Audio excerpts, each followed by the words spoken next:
hatimu yang bermata ayal, hanya untuk mengumumkan pada khalayak bahwa di sana ada kibar benderamu. Oh alam, korban keakuan.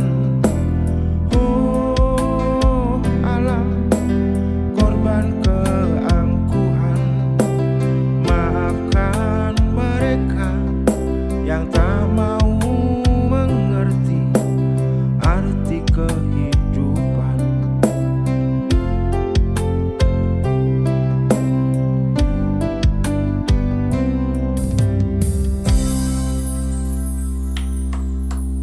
Pemirsa Jendela Jateng, malam ini saya bersama sosok seorang yang berkecimpung di pecinta alam. Beliau adalah sesepuh dari pecinta alam Sabagiri. Beliau juga salah satu pendiri dari Sabagiri. Bersama Om Teddy Sabagiri. Selamat malam, Om. Selamat malam. Terima kasih atas kehadirannya di studio Jendela Jateng, Om. Terima kasih juga. Bisa diceritakan, Om Teddy, sejarah awal mulanya berdirinya Sabagiri ini? Baik. Jadi kami ini serombongan remaja ya, remaja SMA. Ada satu yang sudah kuliah. Itu 5 orang. Kita yang pertama itu saudara Budi Jatmiko, kemudian saya sendiri, Teddy Sabah, kemudian saudara Juyamto, yang kita kenal dengan Om Jo, kemudian almarhum Pujianto dan almarhum Rajiman.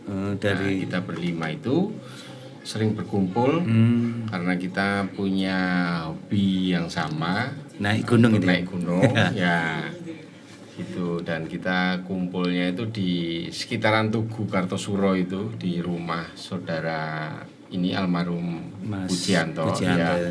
Itu di samping Soto Ledokan nih Kartosuro. Nah, olehnya kita disebut Angkatan Tugu ya. 5 orang itu. 5 orang. Itu awal mula berdirinya Sabagiri di situ. Tahunnya 1987. Ya, tepatnya 1 November 1987. Dari Angkatan Tugu itu yang 5 orang itu terus mendirikan Sabagiri itu ya? Ya, jadi kita memproklamirkan kalau di tanggal 1 November 87 itu 1987 itu kita bikin perhimpunan pencinta alam dengan nama Sabagiri. Sabagiri itu artinya sendiri? Arti secara langsung kita suka naik gunung ya. Sobo gunung Sabagiri ya. Tapi sebenarnya ada arti lebih dalam lagi. Jadi Sabagiri itu kan seneng agawe beci ing alam, gemati ing rasa indah. Wah, luar biasa. Jadi lebih tidak hanya naik gunung akhirnya. Jadi itu kan lebih luas dari arti tadi ya kan, ke sosialnya, ke kegiatan sosial maupun tentang alam itu sendiri. Jadi cinta penjahat lingkungan betul. Ya. Terus setelah memproklamirkan berdirinya Sabagiri itu, dari 5 orang itu apakah istilahnya banyak yang berminat untuk ikut gabung di Sabagiri? Iya. Jadi karena Sabagiri sendiri kan GPA ya, Gabungan Pencinta Alam. Jadi siapapun yang punya keberminatan yang sama terhadap pencinta alaman bergabung dengan kita jadi anggota itu. Kemudian di samping itu juga kita membuka pendidikan untuk ya, jadi ada istilahnya kalau kita bikin itu seperti Diksar itu Diksar, ya. dengan nama Pindex. Nah, Pindex 1 sampai 4 gitu. Nah, itu yang untuk murni rekrutmen kaum muda ya, pelajar-pelajar itu untuk bergabung kemudian kita latih. Untuk sekarang itu sudah berapa generasi nih Om untuk Sabagiri sendiri? Kalau generasi mengingat kita juga usianya kan sudah 37 tahun ya, Iya. masih eksis di sini. Jadi ya untuk pendidikannya kita sampai sebatas 4 itu. 4. Ya. Nah, tapi ke rekrutmen keanggotaannya sepanjang waktu sampai sekarang Sampai masih sekarang, ada ya. yang ya bergabung dengan kita. Berarti kalau lebih dari 5 generasi ya? Ya, lebih ya. Iya. Gitu. Terus bentuk kegiatannya di Sabagiri itu sendiri seperti apa? Untuk pendakian Iya. itu ada yang dilakukan oleh memang kelompok ya, Iya. Sabagiri itu sendiri. Kemudian dilakukan oleh individu-individu yang Gitu. keanggotaan kita sendiri, termasuk saya sendiri. Iya. Sampai detik ini saya masih melakukan pendakian. Eksis ya? Ya, awal bulan kemarin pun saya baru turun gunung. Sudah Ya. berapa gunung Om, yang sudah didaki ini? Kalau pengulangannya nggak terhitung ya, Iya. tapi kalau untuk pendakiannya ya Sumatera, Jawa, Bali, Bima itu sudah dapat semua sudah ya. Luar biasa ya. Terus Sabagiri kan ini sudah memasuki usia yang ke-37 tahun ya Om ya? Betul. Iya. Ya. Tentunya anggotanya sudah tidak muda-muda lagi. Iya. Terus prestasi apa saja Om yang sudah diraih di Sabagiri ini? Prestasi kalau untuk capaian pendakian gunung Ya. itu yaitu tadi yang sudah saya sebut bahwa pendakian yang dilakukan oleh kelompok Sabagiri Ya. itu ada beberapa gunung yang memang sudah didaki gitu. Kemudian yang untuk individu ya tentunya yang seperti karena kebutuhannya kan ingin pribadi, jadi ya ada yang pengulangan di gunung yang sama, ada yang memang pingin pengembaraan yang lebih jauh di Kerinci, Rinjani, Berarti gitu ya, Agung, jelajah Tambora, kemana-mana. betul ya. Itu. Terus di saat mendaki nih Om, itu hanya sekedar mendaki atau juga melakukan giat atau bakti sosial selama pendakian tuh, misalnya untuk keseimbangan alam itu? Kalau untuk pendakian biasanya memang murni pendakian saja, ya kan, pendakian saja. Baik itu pendakian yang memang kita ingin membuat jalur baru waktu awal-awal gitu. dulu kan kita suka istilahnya terabas itu ya? Ya betul, di Merbabu itu kita ini sampai bahkan yang sekarang jadi jalur Ngancik itu sebenarnya tempat bermain kita dulu. Sekarang terus jadi jalur Ngancik itu. Itu yang membuka akses itu dari sebenarnya ya teman-teman Sabagiri ya? kepingin itu menjadi satu jalur sebenarnya. Tapi terus akhirnya malah terus jadi ya jalur Ngancik itu karena saking seringnya kita bermain di situ. Terus kita buka terobos itu di samping jalur genting yang ada. Itu satu contoh. Jadi pendakian yang sifatnya itu buka jalur. Oh gitu. Ya, terus dari Ngagrong juga itu segala macam. Itu. Nah, kalau untuk yang pendakian yang sifatnya memang sudah ada jalurnya pendakian ya sudah kita enak ya, ikutin tinggal saja. mengikuti arah panah ya. Betul. Kalau dulu harus membuka jalur sendiri ya. Buka karena waktu itu juga terbatas. Jalur yang ada itu ya ini. Jadi beda dengan sekarang kan sudah terfasilitasi jalur-jalur itu. Ya. Terus manfaatnya apa sih Om ikut di pecinta alam seperti Sabagiri itu? Kalau saya pribadi yang saya rasakan itu, jadi kita ini apa namanya? Untuk saya pribadi itu saya rasakan itu raga itu selalu jaga gitu loh. Karena kan memang naik gunung kan harus dengan fisik, stamina yang baik. Itu satu. Akhirnya kan dituntut untuk kita selalu jaga stamina. Terus yang kedua,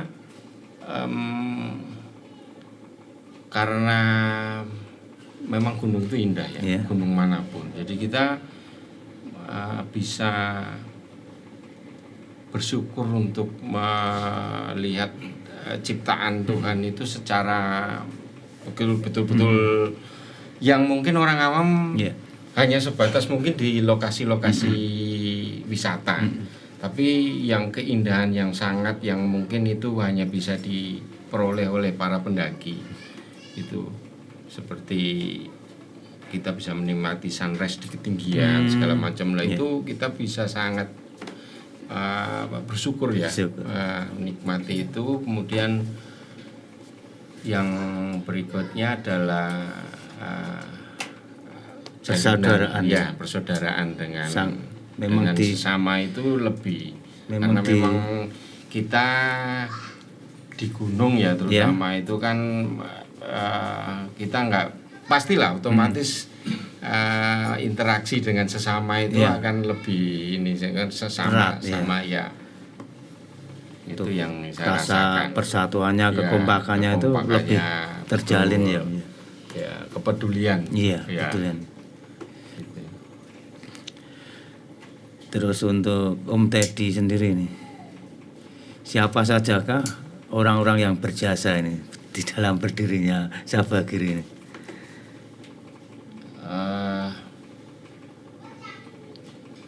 Kalau untuk pendiriannya ya kita berlima ini ya, karena memang itu niatan bersama gitu. Jadi ya niat bersama. Jadi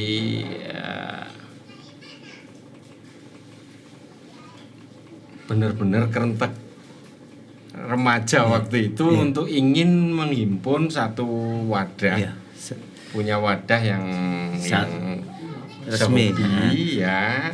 Terus kerinduan kita ingin merangkul pemuda-pemuda juga ya, remaja untuk bergabung dan ikut berkegiatan bersama gitu.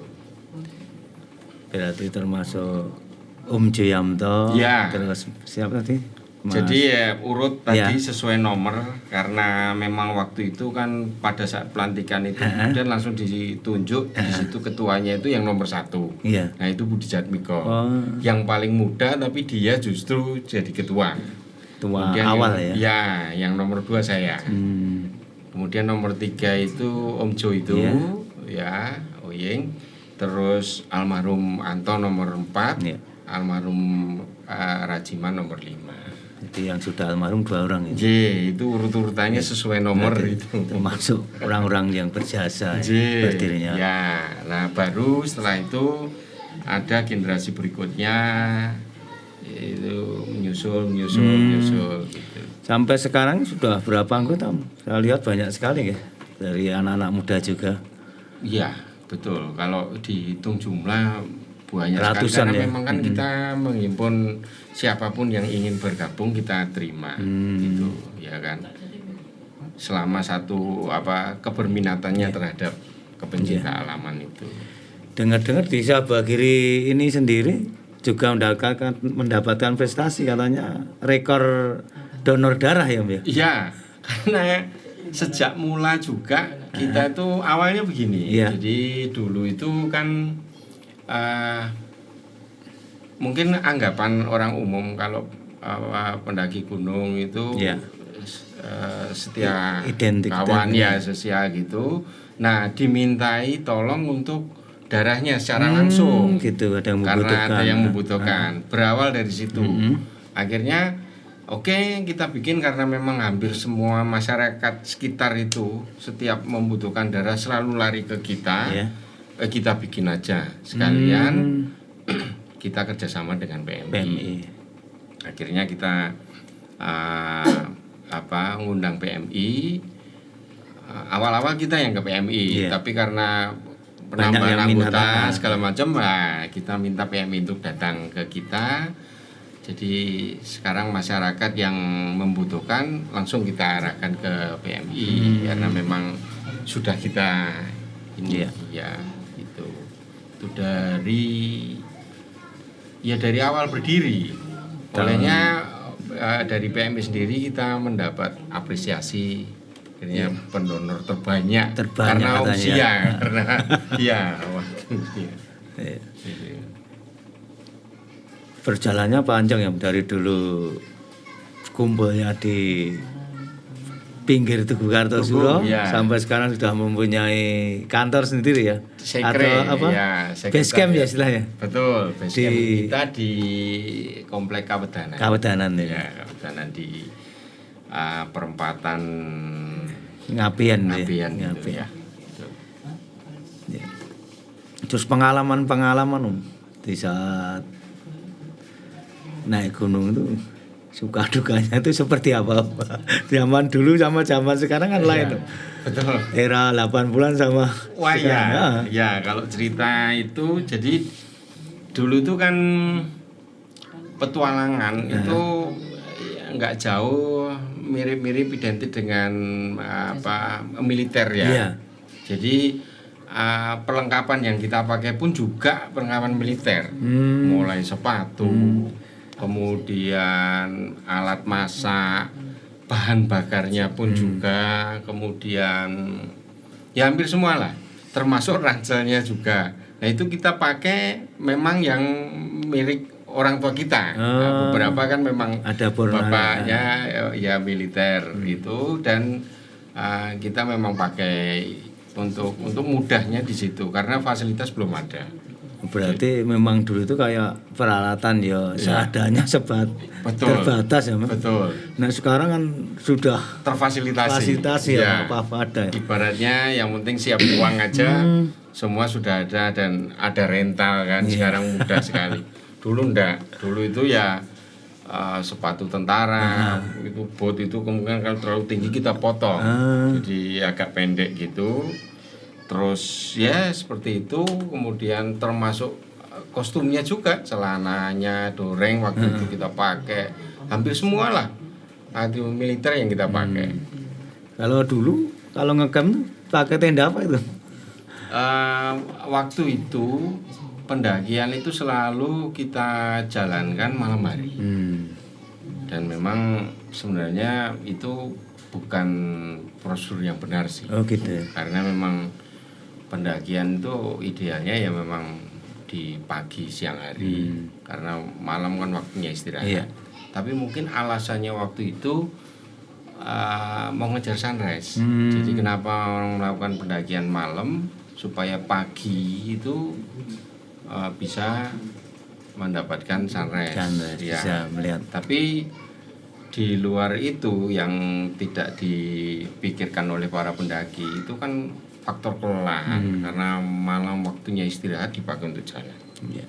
Kemudian ya akhirnya kelelahan itulah yang akhirnya membuat orang mudah tersesat segala macam gitu. Tuh.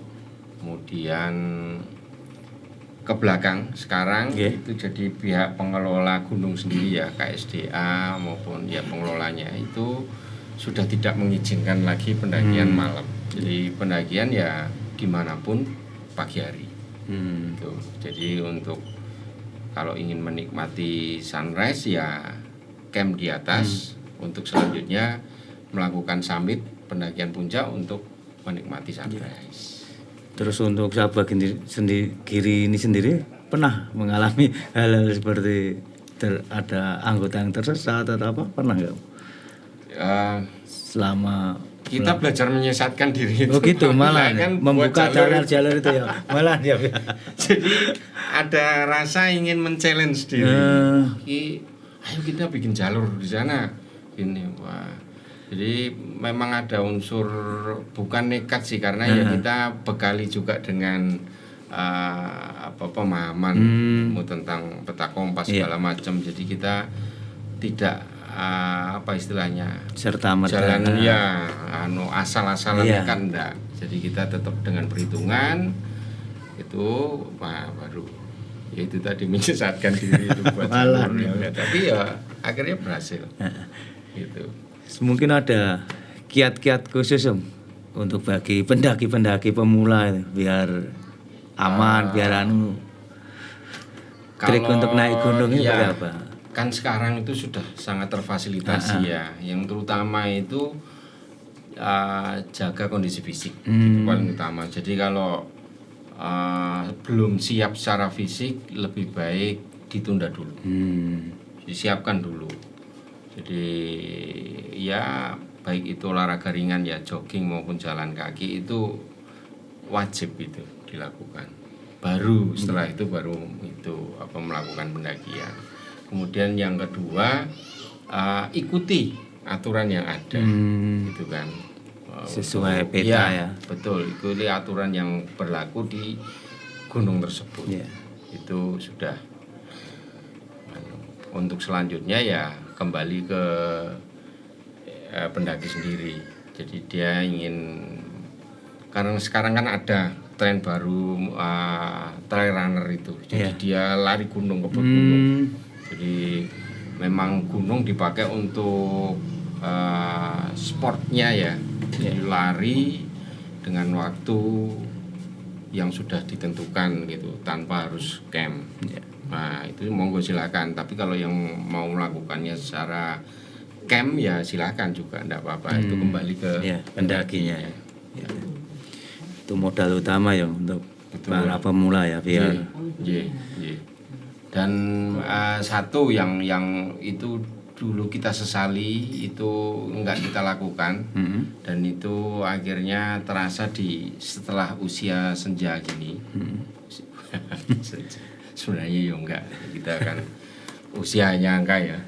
Jadi dulu itu kita menghindari yang namanya trekking pole, karena wah mendaki kok pakai tongkat kayak kakek-kakek gitu. Enggak, itu wajib. Oh gitu. Jadi kalau bisa untuk pendaki pemula itu mohon dari mulai itu sudah pakai trekking pole, karena itu memang untuk diciptakan memang untuk pendakian.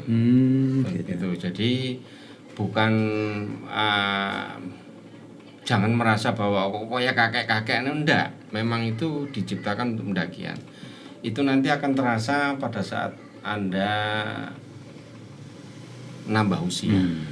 Gitu. Seperti saya ini kadang juga nyeselnya gitu, waduh dulu kok waktu muda kita nggak mau pakai trekking pole gitu. Terasa sekarang ya. Terasa. Kembali lagi ke Sabagiri ya, di usia yang tidak muda ya, 37 tahun, tapi saya lihat di Sabagiri ini anggotanya sangat kompak sekali. Bahkan kemarin saya juga ikut hadir di ulang tahunnya Sabagiri yang ke-37. 36 ya, yang sekarang 37. Nah, yang 36 itu begitu kompak sekali antara yang senior dengan junior. Itu kiatnya apa itu untuk menjaga kekompakannya sampai sekarang bisa terjaga kekompakannya? Jadi kita memang menciptakan senioritas itu bukan berupa senioritas kaku ya. Jadi bahwa junior harus patuh, betul-betul patuh terhadap senior, itu enggak. Jadi tetap kita itu tadi kembali ke nama tadi. Jadi memang kita harus keharmonisan yang kita jaga ya. Jadi wong ini kan juga berada di komunitas. Kita tinggal di lingkungan Jawa. Jadi unggah-ungguh itu juga perlu ya untuk senior ke junior, tidak harus dengan berupa jalinan ya senior junior yang kaku ya. Itu enggak, mboten. Jadi berupa hukuman segala macam enggak.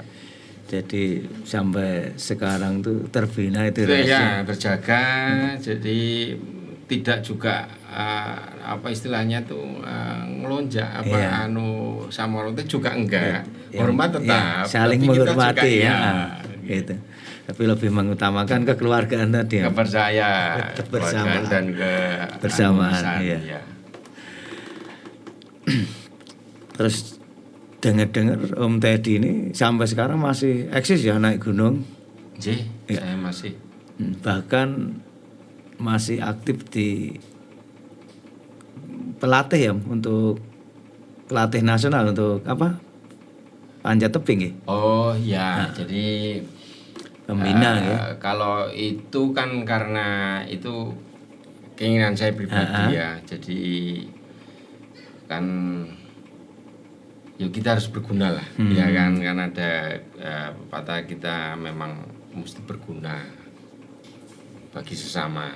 Nah, bisa saya itu kan hanya itu, hanya yang saya bisa itu dari sedikit yang saya punya untuk panjat lah, saya mencoba untuk berbagi untuk pembinaan di usia dini. Ya. Saya lihat sibuk sekali nih saya menghubungi Om Teddy, sibuk melatih untuk persiapan atlet-atlet ke Popda ya, Ya, pelajar ini kesiapan untuk Popda. Jadi pelajar ya, itu kan berbarengan dengan kenaikan kelas ini, libur itu kan semua nanti tingkat provinsi. Tingkat provinsi itu nih, semua berlomba di Semarang gitu. Nah, ini kesiapannya sudah mulai Februari kemarin. Itu kita sudah berlatih. Nah, ini kan di penghujung ini Mei, karena bulan depan sudah berkompetisi. Jadi ya biasa ini puncak-puncaknya berlatih di situ.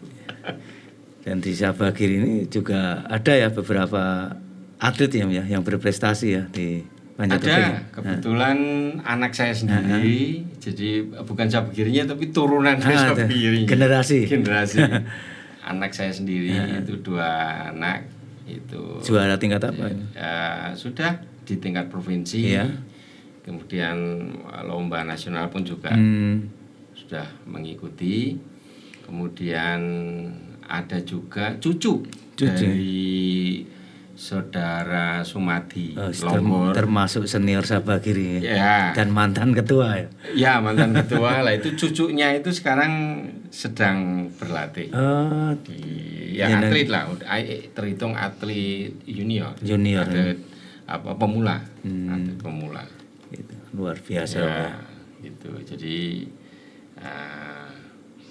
ya saya juga menghimbau sih dengan pada siapapun, termasuk anak cucunya Sabagiri dan juga masyarakat umum yang punya putra putri di usia antara 7-8 tahun, monggo silakan gabung yang ingin ikut jadi atlet ya. Betul. Kalau ingin berprestasi melalui jalur cabar panjat tebing, silahkan bergabung.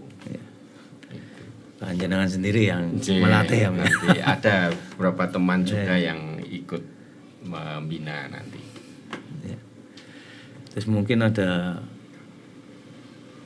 pesan moral atau pesan khususnya disampaikan kepada anggota Sabagiri. Mungkin Sabagiri kan sudah 37 dan ini terbilang termasuk organisasi pecinta alam non kampus itu tertua ya di Solo Raya ya. Yang masih eksis. Yang masih eksis ya sampai sekarang. Yang masih eksis sampai sekarang ya hanya kita. Ya, karena yang lain banyak dulu usia dengan mungkin lebih senior, tapi sampai detik ini yang masih eksis ya hanya kita Sabagiri. Mungkin ada pesan yang ingin disampaikan kepada anggota Sabagiri biar tetap eksis dan menjaga kekompakannya. Jadi untuk teman-teman Sabagiri, ayo kita tetap jaga Sabagiri sampai kapanpun. Jadi kita punya generasi lebih lanjut, kita tularkan kebersamaan kita ini pada generasi selanjutnya. Biarlah Sabagiri ini tetap eksis untuk bisa berguna di masyarakat sekitar, baik itu secara sosial maupun kepedulian terhadap lingkungan. Luar biasa. Satu lagi Om ini, bagi masyarakat Kartosuro sendiri khususnya ya, apabila ingin bergabung di Sabagiri itu syaratnya seperti apa Om? Bisa dijelaskan biar mudah sekali ya. Artinya kan kita punya sekretariat di Kawedanan ya itu Kompleks Kawedanan. datang aja untuk bergabung dan nanti akan terregister di sana. Ya. Kemudian nanti setiap nanti ada kegiatan kita akan pasti hubungi Ya. untuk bisa bareng-bareng yang kuyung di kegiatan tersebut. Ya. Ya. Inilah tadi seruan kita ngobrol bersama seorang penggiat pecinta alam, yaitu Om Teddy. Terima kasih Om atas kehadirannya dan berbagi ilmunya. Sama-sama.